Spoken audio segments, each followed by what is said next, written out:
안녕하세요. 오늘의 헤드라인, 오늘의 화두, 생각을 생각하는 김관상TV의 김관상입니다. 오늘이 며칠이죠? 2024년 1월 19일입니다. 금요일이네요, 벌써. 오늘 헤드라인 뉴스 정리합니다. 여기는 필리핀입니다. 6일째, 오늘 오후 늦게 귀국할 예정입니다. 우리나라는 오늘 전국적으로 평년 기온보다는 조금 웃돌면서 영상권이 예상됩니다. 주말에는 대부분 지역에서 비가 내릴 전망입니다. 우산 준비해야 되겠습니다. 검찰은 성남의 분당 서현역 흉기 난동 사건의 최원종 피고인에게 사형을 구형했습니다. 서울고등검찰청은 울산시장 선거 개입 의혹과 관련해서 문재인 정부 때 조국 전 민정수석과 임종석 비서실장에게 재기 수사 명령을 내렸습니다. 수사가 시작될 것 같습니다. 전라북도 특별자치제 자치도 출범식 행사에서 강성희 진보당 국회의원이 강제 퇴장 조치를 당했습니다. 대통령실은 강 의원이 윤석열 대통령과 악수하면서 소리를 지르고 또 행사를 방해해서 경호상의 위해 행위로 판단해서 퇴장 조치했다 이렇게 밝혔습니다. 국민의힘은 이태원 참사 특별법에 대해서 거부권을 행사해달라 이렇게 윤석열 대통령에게 건의하기로 했다고 밝혔습니다. 전교조 출신 해직 교사를 부당 채용한 혐의로 기소된 조희연 서울시 교육감에 대해서 2심에서 집행유예가 나왔습니다. 그래서 이 유죄가 인정됐는데 대법원에서도 이 혐의 선고양이 그대로 유지될 경우 교육감직을 상실하게 됩니다. 아시안컵 축구 내일 밤 8시 반에 우리나라와 요르단 2차전 펼쳐집니다. 지금까지 조별 1, 2위 국가를 보면은 A조는 카타르, 중국, B조는 호주, 우즈베키스탄, C조는 이란, 아랍에미리트, D조는 일본과 이라크, E조가 요르단과 한국, F조가 태국과 사우디아라비아입니다. 현재 우리나라는 요르단에 이어 2위입니다. 두 나라 다 1승이지만은 골 득실 때문에 요르단이 지금 1위로 되어 있습니다. 내일 밤 요르단과의 경기 반드시 크게 이기기를 기대합니다. 역사 속에 오늘의 역사, 지구촌에서 우리나라를 포함해서 어떤 일들이 오늘 일어났는지를 알아보고 오늘의 화두를 찾아보는 시간입니다.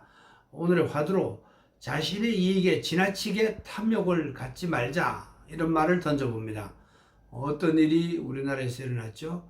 첫째, 1125년 오늘 고려 인종 13년이었는데요. 성녀 묘청이 당시의 수도는 개성이었죠. 그런데 이 평양 서경으로 수도를 옮기자 이렇게 주장하다가 뜻을 이루지 못하니까 대위국을 세우고 반란을 일으켰습니다. 김부식 이끄는 그 관군에게 전멸되고 묘청은 배신한 부하에게 죽었습니다. 둘째, 1900년 오늘 처음으로 미국으로 우리나라에서 우편물이 보내졌습니다. 미국으로의 새로운 소통 채널이었습니다. 셋째, 1978년 오늘 고구려 출신의 그 당나라 장수 고선지 장군 에베레스트를 오른 등정 기록이 발견된 것으로 알려졌습니다. 타이완을 방문하던 한 국회의원이 고궁박물관에서 당서열전이라는 책에 54장의 기록을 발견하고 고선지 장군이 직접 성묘산을 넘었다 이런 내용을 중심으로 해서 일부 신문이 보도를 했는데 에베레스트 성모산이 에베레스트 산이었다 이런 내용이었습니다. 지금 성모산은 에베레스트 산이 아니라 근처에 있는 실크로드의 굉장히 중심 지역인 파미르 공원이다. 이런 학설이 더 유력합니다. 어쨌든 고선지 장군은 실크로드를 총괄한 대단한 지배자로 당시에 등극했습니다. 일부에서는 알렉산더보다 더 훌륭한 분이었다, 이런 주장도 나옵니다. 넷째, 1988년 오늘 문교부가 새로운 한글 맞춤법 그리고 표준어 규정을 선포했습니다. 현재 우리나라 한국어 배우는 외국인들이 늘어나고 있는 현 시점에서 그때의 정책 결정 매우 중요하다고 생각이 됩니다. 다섯째, 2014년 오늘 중국의 흑룡강성 할머니에서 안중근 의사 기념관이 공식 개관됐습니다. 일본 이토 히로부미를 암살해서 중국인들도 이 안중근 의사의 쾌거를 매우 긍정적으로 받아들인 결과였습니다. 여섯째, 2020년 오늘 4년 전이네요. 신격호 롯데그룹 창업자가 99살의 일기로 세상을 떠났습니다. 외국에서도 오늘 소중한 일, 역사적인 일이 적지 않게 일어났습니다. 1915년 오늘 독일 비행선이 처음으로 영국을 공습했습니다.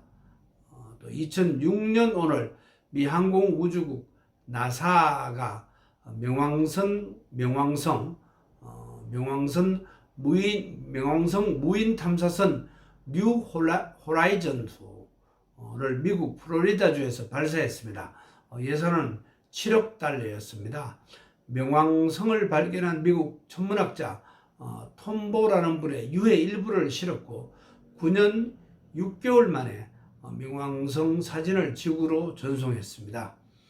오늘은 1월 19일입니다. 성경 1장 19절 한 군데를 찾아봤습니다. 잠언 1장 19절입니다. 이익을 탐하는 모든 자의 길은 다 이러해서 자기의 생명을 잃게 하느니라, 이런 내용입니다.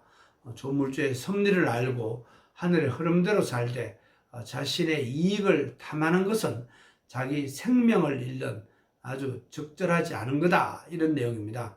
우리가 살아가면서 실속 있는 삶, 자신의 일을 제대로 관리하는 것도 정상이라고 볼 수 있지만 지나치게 자신의 이익을 탐하는 것은 잘못됐다, 이런 부분을 강조하고 있습니다.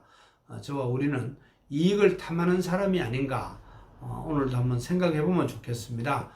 제대로 이웃을 사랑하는 마음이 있는지 점검하는 하루가 됐으면 좋겠습니다. 오늘은 묘청의 난이 일어났고 독일 비행선이 영국을 공습한 날입니다. 오늘도 자신이나 자신의 나라가 지나친 이익을 추구하기 위해서 나섰다가 실패한 역사적인 기록도 있었죠.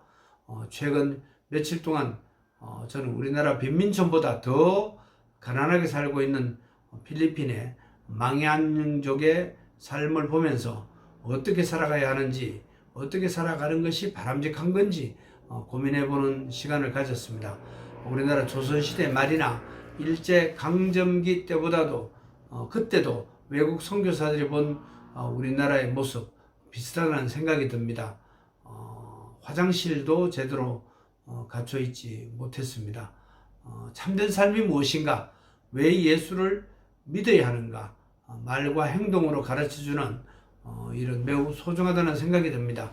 이곳에서도 우리나라 선교사들이 와서 농사 재배하는 방법도 가르치고 좀 복음을 전하는 것을 볼 때 참 감동을 받았습니다. 오늘의 화두로 우리나라를 지금으로 변화하는 데 크게 기여한 외국 선교사들의 고마움을 생각하자. 또 자기의 이익을 지나치게 탐하지 말자, 이런 말로 정리합니다. 오늘도 건강하시고 평안하세요. 고맙습니다.